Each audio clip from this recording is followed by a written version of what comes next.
beaucoup, monsieur le directeur, mais vraiment beaucoup plus brièvement. Je suis désolée, mais il y a Oui, encore beaucoup d'intervenants ce matin. j'essaie de faire très court. Alors, sur l'ouverture des l'ouverture des parloirs progressives, évidemment, c'est une des pistes de réflexion. En tout cas, le moment venu, la reprise des parloirs sera forcément liée au déconfinement de la population générale. J'imagine qu'il ne se fera pas lui-même brutalement.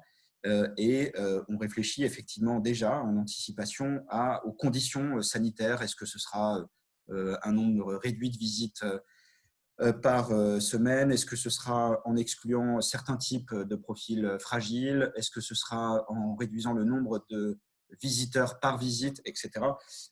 C'est évidemment les pistes sur lesquelles nous travaillons. Sur la doctrine de test à étendre, la doctrine du 9 avril, elle pose deux principes. Pour les établissements qui ne sont pas touchés par le Covid-19 à ce stade, le dépistage systématique de tout personnel qui présente des symptômes et, lorsque le doute est confirmé, lorsque le test est positif, le dépistage systématique désormais des personnels de l'établissement concerné. Et pour les personnes détenues, le dépistage systématique des détenus qui présentent des symptômes, là aussi, pour la levée de doute. Et dès qu'un détenu est confirmé, le dépistage de tous les personnels de l'établissement d'une part, puisque ce sont, pour les raisons que je vous ai expliquées tout à l'heure, et la possibilité d'étendre les tests en fonction évidemment des disponibilités dans les zones concernées. Et on sait que les tensions actuelles sur le système de soins, la possibilité d'étendre les tests à tous les détenus qui sont en contact avec le détenu dépisté positif. Et vous le savez, pendant la gestion de la crise, c'est vrai en temps normal, mais on l'a renforcé pendant la gestion de la crise, tous les personnels, tous les détenus d'un même établissement ne sont pas au contact les uns avec les autres. Ils sont dans des unités spécifiques, dans des bâtiments, et on a veillé en repensant le cas échéant les mouvements, à assurer pendant toute la durée de la crise l'étanchéité entre les sous-groupes de population pénale au sein des établissements pénitentiaires pour, là aussi, lutter le cas échéant contre l'introduction ou la circulation du virus en détention. Sur la question du SPIP et des moyens des SPIP pour mettre en œuvre les dispositions de l'ordonnance du 25 mars, notamment du SPIP à Angers, si j'ai bien compris. Ce qu'on constate, c'est que l'absentéisme, pour toute cause confondue, a diminué dans les SPIP depuis la publication de l'ordonnance du 25 mars. Donc, on voit bien qu'il y a une mobilisation forte des personnels d'insertion et de probation pour permettre la mise en œuvre de ces mesures, premièrement.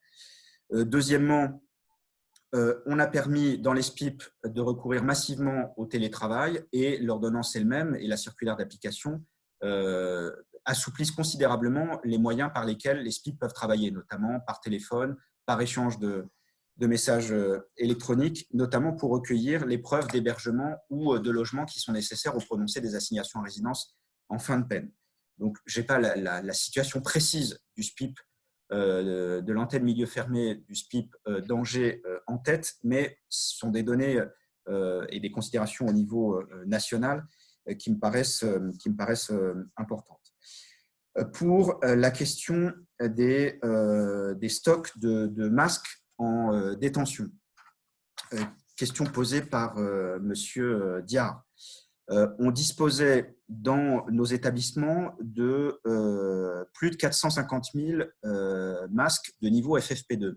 Mais comme vous le savez, ces masques de protection à usage médical, dans le contexte de pénurie nationale, ont été, dès les débuts de la crise, réquisitionnés au bénéfice des personnels qui en avaient le plus besoin, c'est-à-dire évidemment des personnels soignants. Il s'est trouvé d'ailleurs que plusieurs agences régionales de santé auxquelles nous avons cédé ces masques, ce stock de précautions que nous avons constitué, qu'il faut rapprocher comme du besoin quotidien de l'administration pénitentiaire. J'ai dit presque 18 000, donc on avait un stock important de FFP2. Plusieurs ARS nous ont rétrocédé en contrepartie des masques chirurgicaux qui nous ont permis d'abonder le stock dont nous disposions initialement de masques chirurgicaux qui étaient dans des proportions très inférieures, à peu près 10 fois moindre que le nombre de masques FFP2 qu'on avait acquis par le passé.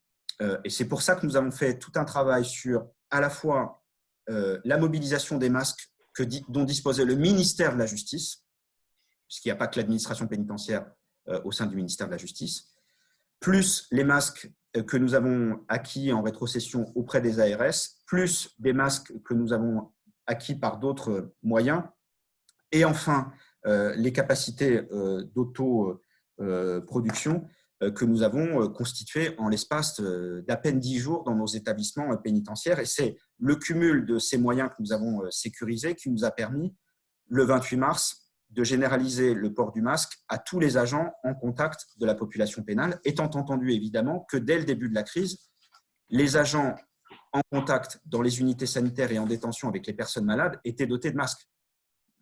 Ça a été acquis dès le début de la crise. Ensuite, le 28 mars, on a pu généraliser à tous les agents au contact des détenus, qu'ils soient ou non malades. Sur la question des tests, je pense avoir à peu près répondu sur la doctrine telle qu'elle est stabilisée depuis quelques jours et les orientations du coup dans lesquelles nous nous inscrivons avec les préfectures et les ARS. Des tests ont déjà été pratiqués, effectivement, vous avez raison, Monsieur Diard, de l'évoquer, dans les établissements qui ont été le plus touchés depuis le début de la crise. Donc, on a déjà pratiqué des tests dans des établissements du Grand Est, ou chaque fois que c'était nécessaire pour lever des doutes dans des établissements qui étaient déjà, qui ont été touchés par des cas symptomatiques plus importants qu'ailleurs. Je pense notamment aux établissements franciliens, mais pas que.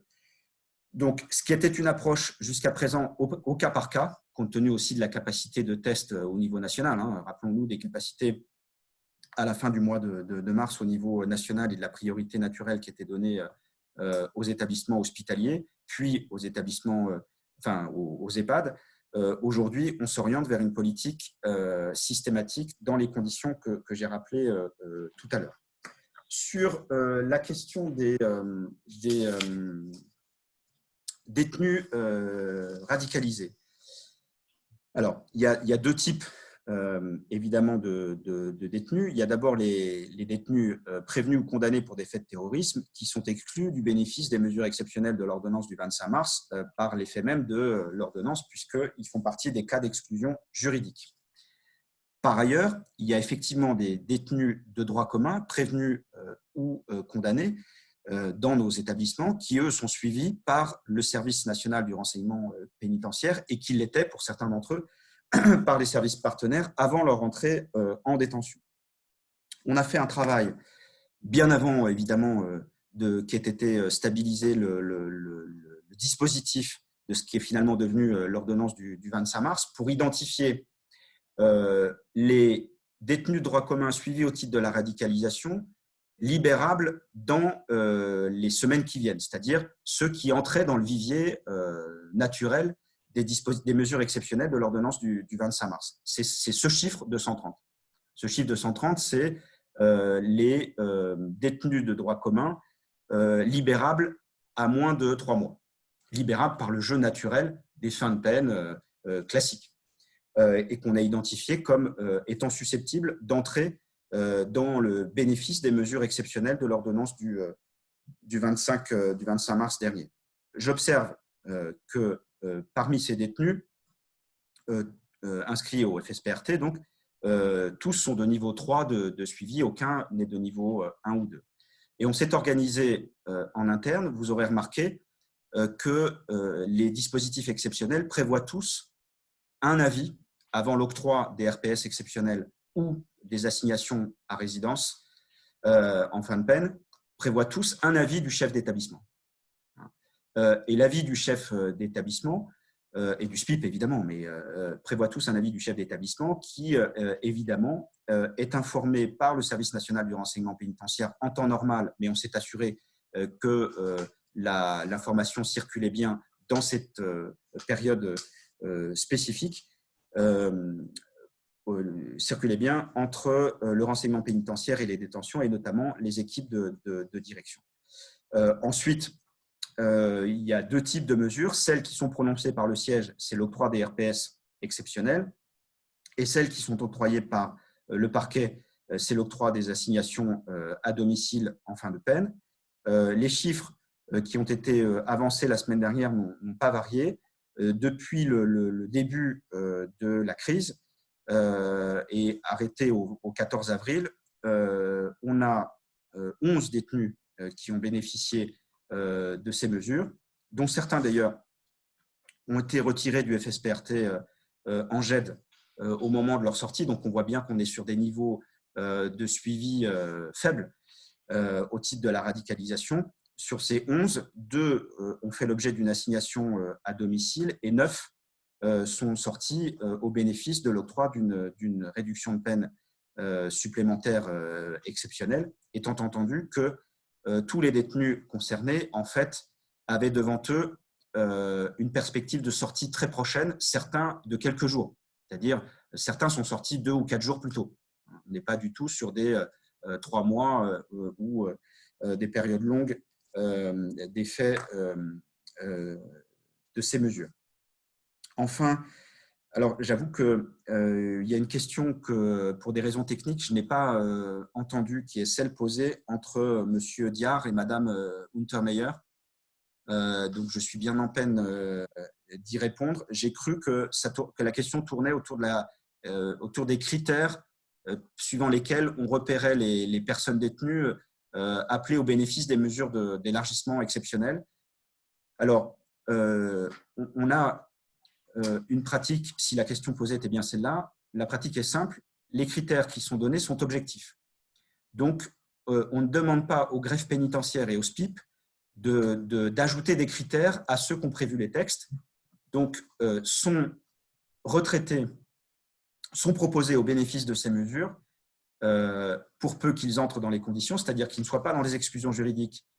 D'une part, les TIS, les criminels, les auteurs de violences intrafamiliales, etc., plus les détenus qui ont commis des actions collectives ou qui n'ont pas observé un bon comportement en détention. Sinon, pour le reste, on propose au parquet assignation ou au JAP RPS éligibles aux mesures, à charge ensuite pour l'autorité judiciaire d'accorder ou non le bénéfice de la mesure, étant entendu que pour l'assignation s'ajoute par ailleurs le travail du SPIP pour s'assurer que la personne dispose bien d'un logement ou d'un hébergement. On ne va pas au-delà des critères. Donc, l'idée, c'est que soit proposé à l'autorité judiciaire l'ensemble des détenus éligibles au dispositif tel que les a voulu le gouvernement dans l'ordonnance du 25 mars. Et enfin, pour répondre à la question, là aussi, je ne suis pas sûr d'avoir bien entendu le début de la question de Mme Untermeyer sur le niveau de surpopulation. Comme l'a expliqué Madame la garde des Sceaux devant l'Assemblée nationale la semaine dernière, puis devant le Sénat vendredi dernier, je crois, on ne s'est pas fixé un objectif quantitatif à atteindre, puisque de toute façon, l'octroi de ces mesures, à la fin, est de la seule compétence de l'autorité judiciaire, que ce soit le siège ou le parquet. Donc, ce n'est pas l'administration pénitentiaire qui fixe au JAP ou au parquet un objectif numérique à atteindre. J'observe qu'à 9 923 détenus en moins depuis le 17 mars, on approche des 10 000 détenus en moins. On est à 103% de taux d'occupation, donc on sera sans doute à 100% d'occupation dans le courant de la semaine prochaine, compte tenu des chiffres que je vous annonçais en termes de flux. Les règles qu'on s'est données sont celles que je viens de vous dire, c'est-à-dire qu'il y a des dispositifs tels qu'ils ont été conçus et on se donne les moyens dans les SPIP, les greffes pénitentiaires et les établissements pénitentiaires de proposer toutes les personnes éligibles au bénéfice de ces mesures au JAP et au parquet. Merci beaucoup.